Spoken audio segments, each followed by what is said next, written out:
जालना जिल्ह्याच्या शेगाव येथील खामगाव रोडवरील एका हॉटेलवर देहव्यापार सुरू असल्याची गोपनीय माहिती पोलिसांना मिळाली होती।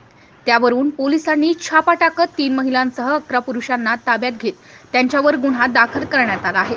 पोलिसांनी घटनास्थळावरून 4 दुचाकी, नगदी 12,000, 10 मोबाईल व इतर साहित्य असा 3,11,520 रुपयांचा मुद्देमाल जप्त केला आहे।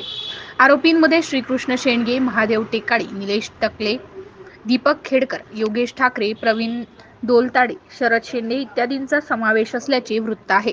या प्रकरणी पीएसआय आशिष गंद्रे यांनी शहर पोलीस स्टेशनला दिलेल्या फिर्यादीवरून आरोपींविरुद्ध विविध कलमान्वये गुन्हा दाखल करून त्यांना अटक करण्यात आली आहे।